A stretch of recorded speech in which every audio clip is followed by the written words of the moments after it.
et la relation d'Imam Hussein alayhi salatu wassalam avec son grand-père. La relation d'Imam Hussein alayhi salatu wassalam avec son grand-père. L'attachement du prophète Muhammad sallallahu alayhi wa sallam à l'imam Hussein alayhi salatu wassalam et vice-versa était formidable.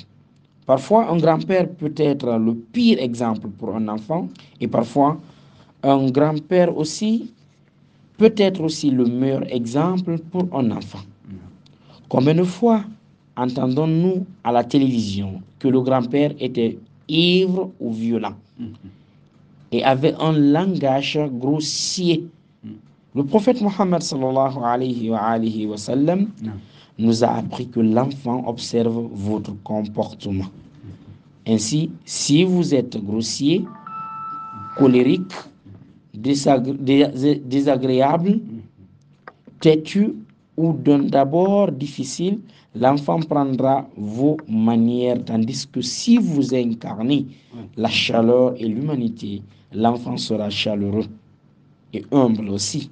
De nos jours, dans la communauté ou dans les communautés musulmanes, nous avons des grands-parents grincheux. Ils embêtent toute la journée. Où est le repas? Où est le thé? Où est le thé? Ouais. Apportez-moi ci et apportez-moi ça.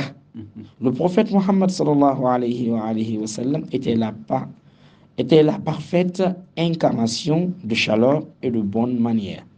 Le prophète Mohammed sallallahu alayhi wa sallam prolongeait son sujoud si l'imam al-Hussein était sur son dos.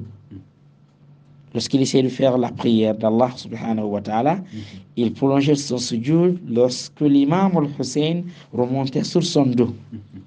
Lorsqu'il voyait l'imam al-Hussein, il le prenait dans ses bras, l'embrassait et l'enlaçait.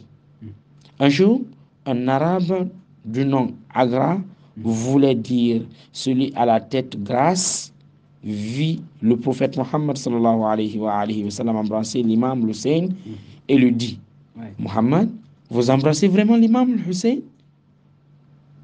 Oui, dit le prophète Mohammed sallallahu alayhi wa sallam. Pourquoi? J'ai 10 filles, dit Agra, et je n'ai jamais embrassé aucun d'entre eux. Pourquoi? Demanda le prophète au prophète. Par virilité, ce sont mes fils. Pourquoi les embrasserai? Je veux qu'ils soient des hommes. Quiconque n'est pas clément avec ses enfants, Allah ne sera pas clément avec lui, dit le prophète Mohammed sallallahu alayhi wa sallam. L'imam al-Hussein alayhi salatu wassalam voyait que son grand-père était humble et respectueux envers tout le monde. Ne disait-on pas de son grand-père: Inaka ala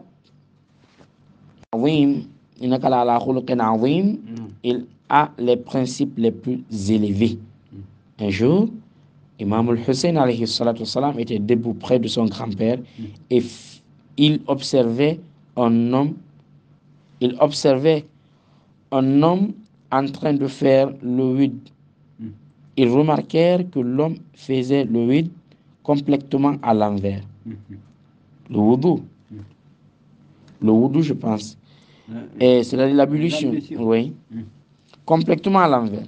Il se lavait les mains avant que puis le visage, puis les pieds.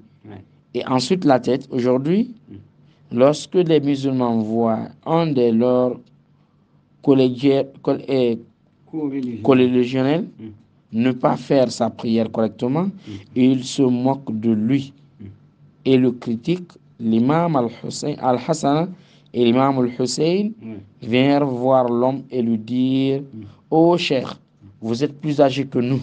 Est-ce que vous pouvez nous regarder faire le wudu et dire lequel le fait bien et lequel le fait mal? Ô fils du prophète, ce serait un bonheur. Allez-y, faites-le wudu. Après qu'ils ont fait le wudu, il les regarda tous les deux et leur dit: ce n'est pas vous qui le faites mal, c'est moi qui le fais mal. Donc, au lieu de critiquer, comme tous les deux ont bien fait, l'homme a dit: Vous m'avez enseigné. Oui. Ce n'est pas vous qui faites mal, c'est plutôt moi qui fais mal. Oui. Mais si les enfants étaient venus lui dire, ah vieux, tu ne sais pas faire les ablutions, il laisse nous fâcher. savons ce qui allait advenir. Oui. Ouais. Leur approche était si mature pour leur jeune âge, car ils avaient observé le grand-père ou leur grand-père depuis toujours. Si le grand-père à la maison a un akhlaq élevé, c'est-à-dire un comportement très élevé, les petits-enfants aussi. Imam al-Hussein alayhi salatu wassalam n'avait que 5 ans lorsqu'un des plus grands et des plus importants événements de l'histoire islamique eut lieu. Il s'agit de l'événement de Mubahil. Le prophète Mohammed prit les petits Hussein et Hassan avec lui pour affronter les chrétiens. Qui prend un enfant de 5 ans et un enfant de 6 ans chez les ambassadeurs d'un pays chrétien? Les chrétiens de Najar vinrent voir le prophète Mohammed sallallahu alayhi wa sallam et discutèrent avec lui. Il leur exposa une argumentation, mais ils n'étaient pas convaincus. Le prophète Mohammed sallallahu alayhi wa sallam leur dit, très bien, si vous remettez en question mon savoir dont je vous ai fait part, nous amènerons nos fils et nous amènerons aussi les vôtres. Et vous amènerez aussi les vôtres. Nous amènerons aussi nos femmes et vous amènerez les vôtres. Nous viendrons nous-mêmes et vous viendrez vous-même. Dans le convoi chrétien, il y avait personne en dessous de 40 ans. Ils étaient tous plus vieux. Il était demandé au prophète Mohammed d'amener ses fils, ses femmes et un homme comme lui-même. L'homme qui était comme lui-même était l'imam Ali ibn Abi Talib alayhi salatu wassalam. La femme était Fatima Zahra salamullah alayha. Quant aux fils, Hassan et Hussein, âgés respectivement de 6 et 5 ans. Que nous montrait-il? Il nous montrait que les jeunes doivent se mettre en avant dans la religion et ne pas rester en arrière. Lorsque nous allons rencontrer les gens des autres religions, si nos jeunes sont matures, ils feront alors avancer notre religion.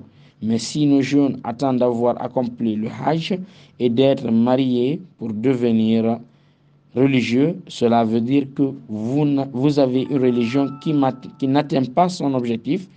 Ainsi, le prophète Muhammad sallallahu alayhi wa sallam mit l'imam al-Hassan et l'imam al-Hussein en première ligne. Lorsque les chrétiens arrivèrent, ils étaient émerveillés que Muhammad ait eu confiance en un enfant de 5 ans et un enfant de 6 ans. Le prophète a montré qu'en donnant à de jeunes hommes des responsabilités très tôt, ils s'épanouissent et deviennent aussi matures plus tôt. Si vous ne leur faites pas confiance, ils développeront un complexe d'infériorité en croyant qu'ils ne sont pas des individus fiables. Les chrétiens vivent ceci et dire, citation, nous n'entrerons pas en Mubahala avec ces 5 vues, la lumière qui éboule de leur visage. S'ils disaient à la montagne de se déplacer, la montagne se déplacerait. Oui. Fin de citation. Oui. Ça, c'est la réponse ou les réponses des chrétiens envers le saint prophète Mohammed sallallahu alayhi wa sallam. L'exécration avec la famille du saint prophète Mohammed sallallahu alayhi wa sallam. Oui. L'imam al-Hussein ibn Ali. Ainsi, l'imam al-Hussein était très proche et attaché à son grand-père ces premières années. Lorsque le prophète Mohammed sallallahu alayhi wa sallam était à l'article de la mort, l'imam al-Hussein vient et s'étendit sur la poitrine de son grand-père.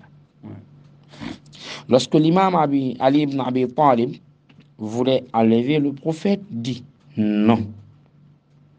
Il dit, citation, non, leur grand-père est en train de mourir. Laissez-moi profiter plus d'eux et laissez-les profiter plus de moi. Oui. Fin de citation. Et ça, c'est la réponse du prophète Mohammed sallallahu alayhi wa sallam. Lever l'imam al-Hussein Naam. sur ça. Non. D'accord? Non. Voilà. Non. Le très haut. Non.